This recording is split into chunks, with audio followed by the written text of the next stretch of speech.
Now for me, I'll digress from the points I have been asked to say. It is about my views about Pune, about my involvement in Pune. How did I come here? I came here, and I'm digressing, I came here in mid-60s. Mr. Suman Mulgaonkar, a great engineer, a great patriot, and a great visionary, he is the person who led the foundation of Tata Motors. And that way he led the foundation of the auto industry in India to be a global player as it is today. A simple man, a great visionary, plain living and high thinking. When he came back after his graduation from London, he was not getting a job. I don't know if you are aware of this story, Sanjay. Yes, it is in writing there. Then he got a job in SEC, and where he made a great success. Then Mr. J.R.D. Tata picked him up to start the Tata Motors. And what a job he has done, great job. Now he sent me here along with few others. I was I think research engineer or chief development or something. He said, go and see what things are happening. So here, Arun Maira was there, and few others. It was a barren land, red, stone, nothing here. Chinchwad and Pune. That is what it was in mid-60s. And I must tell you, I used to stay on a guest house on the other side of the river in the Bond Garden. What a beautiful place it was. Early morning, we used to wake up and see the mist on the river. Gone are those days. Pune has become a great metropolitan city, and Tata Motors, what Mr. Mulgaonkar did, that's what I want to say. I think his patriotism. First he said, all this barren land should be converted into a greenery. Greenery with plants, with birds, bird sanctuary, with Dr. Ali, the great environmentalist who are hired by Mr. Mulgaonkar. He did it. And I was thinking, I was present when the first pile was dug. But before that, massive work is started about greening the Chinchwad and Pimpri belt area.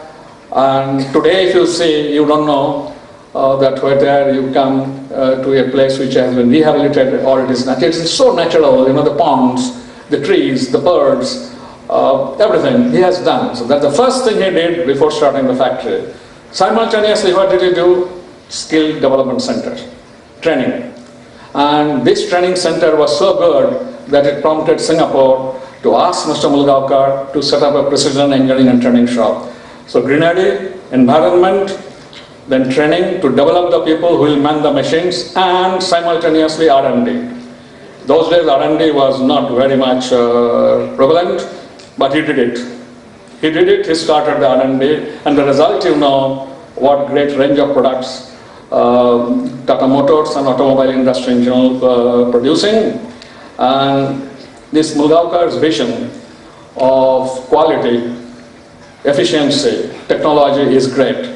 He used to tell us that look, no machine should be there which is more than 7 years old. If you don't have money, upgrade it, earn enough money to do it.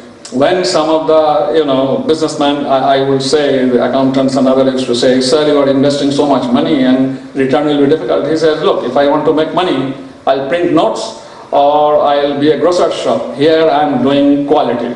I am bringing the attitudinal change of the young men of the country who will take the country forward. This is the way he did it. Then of course Telco Pune, when it started, and I was a young man, I was in Tata still, but I got close with Tata Motors.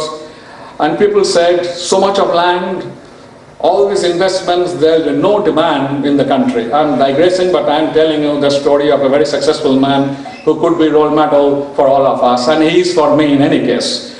So he did it, see his vision, what he did in 60s, last 15 years, it is bearing the results, and today Tata Motors is a global player. I have been in international business, so I have promoted Tata Motors products, and that set the base not only for the automotive, for Tatas, it set up the base for automotive industry in India itself. Then it is this place, another visionary, Ratan Tata, a great technologist and a great engineer, though he's an architect, his passion for car and autos are well known. Here he developed the Nano, which has put auto industries on the global map. It's innovation, every bit of his innovation, right from the material to adhesives to engine design and many more. And that has changed, as I read in the newspaper, the thinking of the automotive industry in a new way, in a way which is revolutionizing the auto industries from big luxurious car to small car. They're having a look at what Ratan Tata has done. And he is another great engineer and technologist, and that is the story I wanted to tell you, that these are some of the role models. Mulgaonkar, to me, there is a day, I do not remember him. I used to come here to Lonavala, Chinchwad and Pimpri with him, and I heard him speaking to the young people when they're faced with a problem. His thing is this: let us sit down and work together. Never heard him raising his voice, never heard him criticizing everybody, excepting showing the path, what to do, how to do it. And he did it himself, he's an engineer, and he's a real engineer. Till he was all right, he had a great workshop at his home, I'm sure many of you may know. And to few ones who liked, he said, Shamal, here is a bar, square bar, 12-inch long. Can you file one end to another with 1 thou tolerance? Can you imagine? He said, you might do it on the net and other, but you won't get the feel for the machine. If you don't have the feel for the machine, feel for the man, feel for the market, what will you do? You can make money, you can print notes. Is that the one thing that you want to do? So those are the people I really admire, and I'm telling you because you are all budding engineers, and you are in Pune and not far from the great industrialists here. There are great industrialists here, industries here. Kirloskars, the grandfather of Mr. Sanjay Kirloskar, he used to work on drawing board, am I right? He was a draftsman. I started my career in drawing board also, but from there, he understood the basic of engineering, basic of quality, basic of training, and see today he has developed a world-class corporation which is headed by his grandson, young Sanjay Kirloskar. He has made it really global. His quality consciousness, his great initiatives in training people, upgradation and continuously training people, though he has never invited me to visit his place, but I don't need any invitation. But I know what he is doing, and I must compliment and congratulate him for what he is doing. I know his family.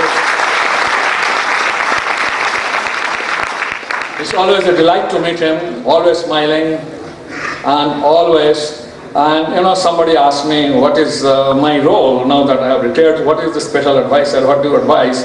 I said, no, nobody listens to have any advice from me or anybody else for that matter. But I meet young people like Sanjay and many others, then my Thermex friend, Meher is not here. So I really listen from them. My advisor's role is to listen from others, get their advice, and that is how I energize myself, and that's a fact. And there, I see so many young people, and that really energizes me, encourages me, but there is hope for this future. See, you have got great corporations here, Kirloskars, Thermex, Bharat Forge is another great company. A company which is really going in for R&D, is going global, and you are very lucky that all these great companies are here in this part of the country, Alfa Laval, SKF, Atlas Copco, but I mentioned mostly about the Indian companies who have excelled themselves and made themselves a global player. So with that, I want to compliment and congratulate a few young people who are joining the Ezekiel program, and also you must be very thankful to the Pune Engineering College, one of the elite institutes of the country, whose students, whose alumni are all over the world, bringing a great name to the college and more so to the country. I wish you all success and all the very best. Thank you very much.